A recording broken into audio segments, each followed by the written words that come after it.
Hello pong muli sa inyong lahat. Kamusta na po kayo? Ngayon lang po ulit tayo makakapaggawa ng video. Ngayon po ay winter vacation ng mga bata, kaya't nagplano po kami na ipasyal muna sila. At ngayon po ay on the way po kami papunta ng Sang Corona. Ito po ay isang lugar kung saan pinupuntahan din po ng mga tao dito kapag winter upang mag-skiing. At kumuha rin nga po pala kami ng isang apartment hotel for one night po para naman po mas masulit ni Rain ang kanyang pag-skiing. Ngayong winter po na ito ay hindi masyadong nagyelo dito sa Vienna, kaya't kung mapapansin niyo po ang kabundukan ay hindi po masyadong namumuti. At ngayon po ay plinano po muna namin na dumaan sa hotel para mag-check-in bago po dumiretso sa Sang Corona. After po makapag-check-in ay heto, amin muna pong sisilipin ang aming kwarto. Ooh! Wow! Inopen na nilang ano, ang cute naman, ganda naman. Ganda?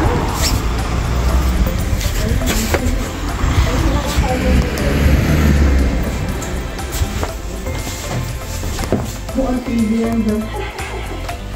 Huwag na silang background setting na lang.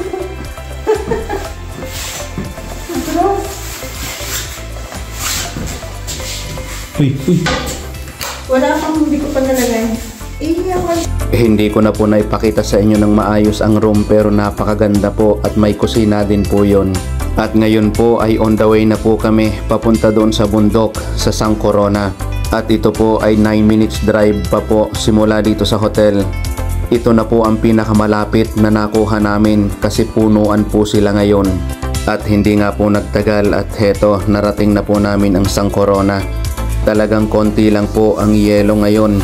Dumiretso na po agad kami sa parkingan upang makapagpalit ng aming mga kasuotan. At after po namin makapagpalit ay dumiretso na po agad kami sa loob para makapag-enjoy na ang mga bata. At ayun na nga, at inumpisahan na ni Royben ang umakyat para mag-umpisa na siya na mag-roodle. Kumuha na rin po si Rain at saka si Mrs. ng roodle para makapag-enjoy na rin. 2:30 na po ng hapon kami nakarating dito, kaya't nag-decide po si Rain na mag-roodle na lang muna at kinabukasan na lamang mag-skiing. Kailangan nyo po maglakad papunta dun sa taas para po makapag-roodle pababa. Eto po, at inumpisahan na po ni Royben ang pag-roodle.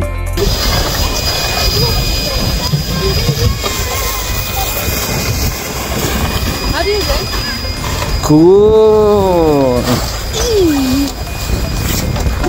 Dito nga po pala ay meron ng libreng roodle, pero mas gusto po ni Royben na gamitin yung kanya. Ayan po, at sumunod na rin po si Mrs.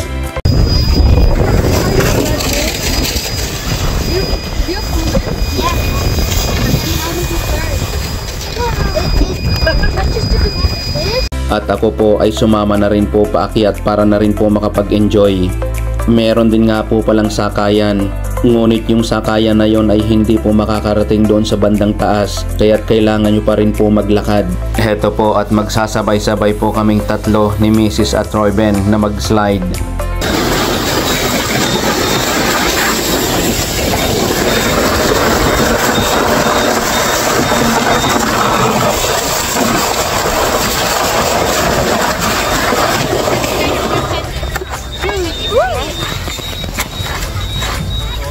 At talaga naman pong sobrang nag-i-enjoy si Royben, kaya naman po nagpabalik-balik siya dyan sa taas para mag-slide.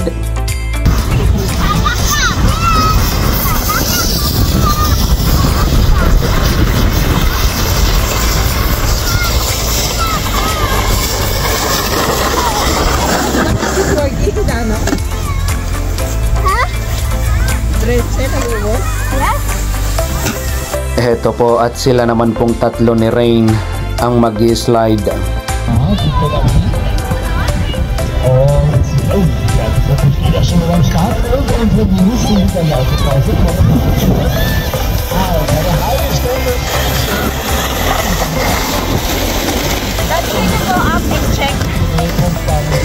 Hindi ko na po mabilang kung ilang beses nag-akyat baba si Royben, pero enjoy na enjoy po siya.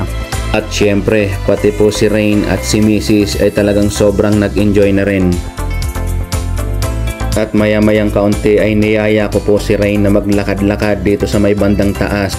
Ito nga po pala ay bike trail kapag summer. Hindi lang po masyadong makita ngayon yung dinadaanan ng mga bike kasi natatabunan po ng yelo. At dito po sa kabila ay ayan, makikita nyo po yung mga nag-skiing. Yan po yung kanilang sinasakyan paakyat. Pero bukod dyan ay meron pa pong isa kung saan pwede po kayong hilahin hanggang doon sa kataas-taasan. Noong last time po na pumunta ako dito ay punong-puno po ito ng yelo, at dito po sa space na ito, yung kalawakan na yan, dyan po kami nagro-rodel. Ngunit sa ngayon po ay walang nagro-rodel dito sa taas. At ayan po yung mga nag-skiing. After po naming makapaglakad ay heto, nagpatuloy lang po sa pag-e-enjoy si Rain at saka si Mrs.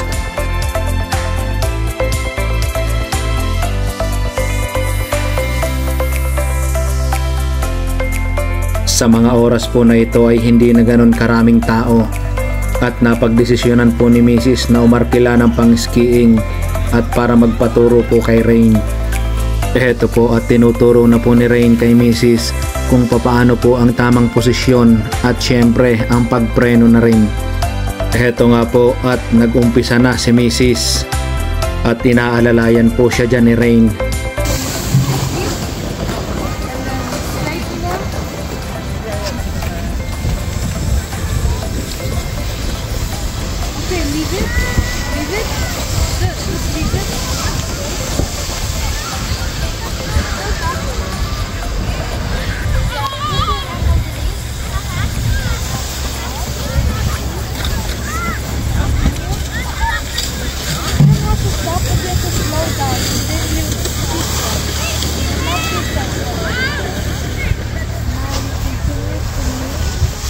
Slow down to continue. Now you turn this to make You're going there? yeah. Okay. Okay. Don't stop, just go slow. Yeah. Wait.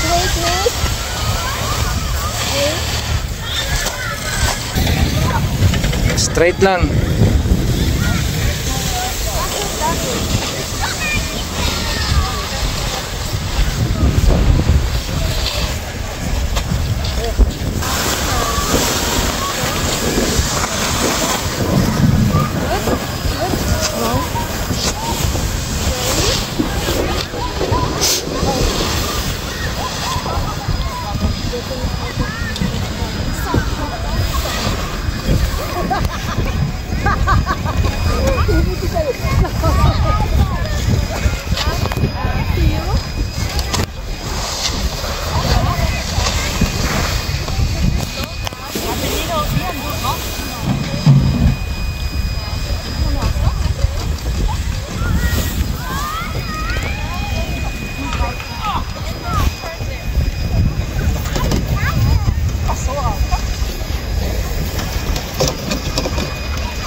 Ayun, at nakailang akyat baba din po doon si Mrs.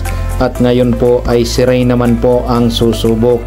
Ipapakita po niya kay Mrs. kung papaano yung tamang pagliko.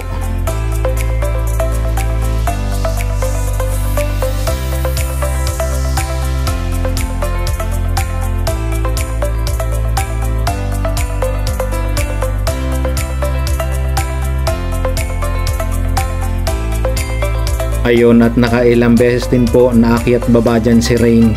At maya-mayang kaunti po ay lumipat po siya dito sa medyo mas mataas. At sa mga oras po na ito ay medyo madilim na rin. Kaya napagdesisyonan po namin na tumigil na lang muna para i-continue na lang bukas. At bukod doon ay inabot na rin po kami ng gutom, kaya maghahanap muna po kami ng restaurant na pwede naming kainan. At hindi po nagtagal ay heto, nandito na po agad kami sa restaurant. At agad na pong hinigop ni Royben ang kanyang soup para daw po pampawala ng lamig. Isa-isa na rin pong dumating ang aming mga order at agad namin itong kinain. At pagkatapos po naming makakain ay bumalik na po agad kami dito sa hotel para na rin po makapagpahinga.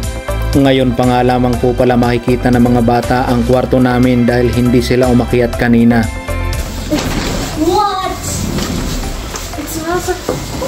What? It smells like a new house. Wow. It smells like my room. It's only outside. How long have you stayed here?